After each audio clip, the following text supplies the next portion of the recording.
বিভাগ আন্দোলনে বৃহত্তর সিলেটের সুনামগঞ্জ, হবিগঞ্জ, মনিরবাজার, সিলেট মিলে দীর্ঘদিন আমরা লড়াই সংগ্রাম করেছি এবং বৃহত্তর সিলেটের মানুষের আন্দোলনের কারণেই বিভাগ প্রতিষ্ঠিত হয়েছে।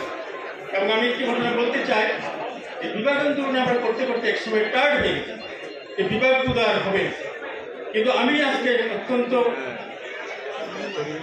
অত্যন্ত ঐতিহ্যভাবে এই কথাটা বলতে চাই, আমাদের প্রবাসী বন্ধুদেরকে স্মরণ করতে চাই। একটি ক্ষেত্রে এক সময়ে আমাদের প্রবাসীরা ঘোষণা দিলেন আমরা আর কোনো ফরেন কারেন্সি বাংলাদেশে পাঠাবো না।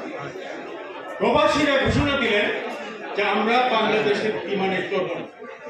এই ঘোষণা দেওয়ার পরে এবং আমাদের বৃহত্তর সিলেটের মানুষের ঐক্যের কারণে সেদিন আমরা বিভাগ পেয়েছি এবং বিভাগ পাওয়ার পরে আজকে আমাদের শাহজালাল ইউনিভার্সিটি, আমাদের শিক্ষা বোর্ড, আমাদের শ্রীমঙ্গলের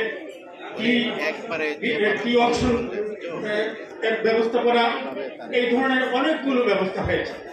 এবং এর সাথে আমাদের অন্যান্য দাবির সাথে তখন আমাদের ছিল ঢাকা সিলেট সড়ক এবং আমরা সেই ঢাকা সিলেট সড়কীয় ওই বিভাগ আন্দোলনের ফলে আমরা পরবর্তীতে সেই সড়কটি আমরা পেয়েছিলাম। আমি এই ঢাকা সিলেট সড়কে এখানে আমাদের অনেক কর্মকর্তারা রয়েছে, আমি বলতে চাই ঢাকা সিলেট রাস্তাটি যখন প্রথম অ্যালাইনমেন্ট তৈরি করা হলো তখন তারা জগদীশপুর পয়েন্ট থেকে তারা আমাদের পুরান রাস্তা দিয়ে আসার সিদ্ধান্ত নিয়েছে। হঠাৎ করে একদিন আমি তখন পৌরসভার চেয়ারম্যান আমাদের ডক্টর ফরাসুদ্দিন সাহেব আমাকে টেলিফোন করলেন যে আমি জগদীশপুর হাই স্কুলের ছাত্র এবং এখানে এই জগদীশপুর থেকে আমাদের শাহজিবাজার পর্যন্ত সেখানে আমাদের অনেকগুলো প্রতিষ্ঠান রয়েছে, সাহামের প্রতিষ্ঠান রয়েছে, সেখানে আমাদের গ্যাস কোম্পানির বিভিন্ন প্রতিষ্ঠান রয়েছে, আমাদের পাওয়ার স্টেশন রয়েছে, আমাদের এখানে একটি অত্যন্ত সুনামধন্য দরগা রয়েছে। এই রাস্তা যদি রাস্তা যায় তাহলে আমাদের এলাকার একটা জিওগ্রাফিক্যালি চেঞ্জ হয়ে। উনাকে আমি জিজ্ঞেস করলাম তাহলে আপনার বিকল্প কি? তিনি বললেন যে জগদীশপুর থেকে সরাসরি যদি সোজা রাস্তাটি নিয়ে অলিপুরে ওঠানো যায় তাহলে এটা বিকল্প হতে পারে। তখন আজিজুর রহমান সাহেব একজন ছিলেন এবং পরে তিনি ক্যাবিনেট সেক্রেটারি ছিলেন, ওনার সাথে ফরাসুদ্দিনের কথা বললেন, আমিও পরে এটার পিছনে লাগার পরে যে কি করে একজন লোক একটা এলাকার একটা বিরাট উপকার করে দিতে পারে, আমি এই কথাটি বলার জন্যই আপনাদের সামনে এই বিষয়টি উপস্থাপন করলাম। ওই রাস্তাটি কিন্তু জগদীশপুর থেকে সোজা নিয়ে অলিপুরে লাগানো হল। কি পরিবর্তনটা হলো অভিযোগ আমাদের ইন্ডাস্ট্রিয়াল ক্ষেত্রে আমরা দেখলাম একটা ব্যাপক পরিবর্তন হয়ে দেশের সুনাম ধন্য বিভিন্ন কোম্পানি সেখানে তাদের জায়গা নিল এবং আমাদের এই ইন্ডাস্ট্রিগুলো হয়েছে এবং আমাদের কয়েক লক্ষ ছেলে মেয়ে সেখানে চাকরি করার সুযোগ পেয়েছে।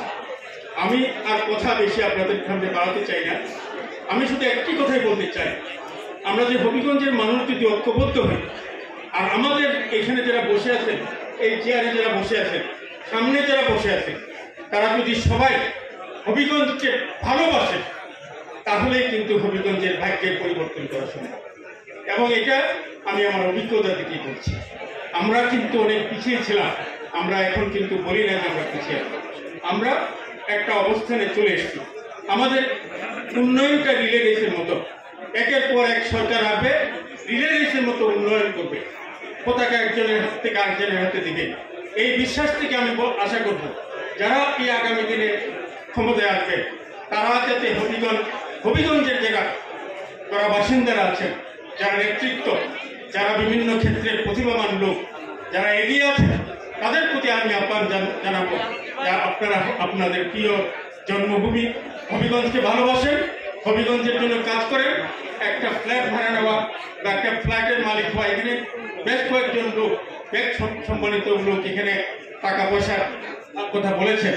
আমার বিশ্বাস যে ডক্টর কামরুলের সাথে যদি আপনারা অন্তত 40-50 জন লোক মাঠে নামেন তাহলে 1 থেকে 1.5 বছরের মধ্যে অন্তত আর কিছু না হোক এই হবিগঞ্জ সমিতির একটা ফ্ল্যাট ক্রয় করা খুব কঠিন কাজ হবে না। কারণ আমি কথাটা এই জন্য বলছি এখন জায়গা কিন্তু দুর্মূল্য হয়ে গেছে, জায়গা জোগাড় করে অত্যন্ত কঠিন। জায়গার স্বপ্ন দেখা ভালো, চেষ্টা করে, কিন্তু ইমিডিয়েটলি একটু বসার জন্য ফ্ল্যাট কিনা ছাড়া আমার মনে হয় এই মুহূর্তে আর কোনো কিছু করা সম্ভব বলে আমি মনে করি না। আমি আপনাদের সবাইকে আপনাদের এই অনুষ্ঠানে দাওয়াত করার জন্য এবং বিশেষ করে কথা বলার সুযোগ দিয়েছেন, সেই জন্য ধন্যবাদ জানিয়ে আমার কথা এখানেই শেষ করছি। খোদা হাফেজ।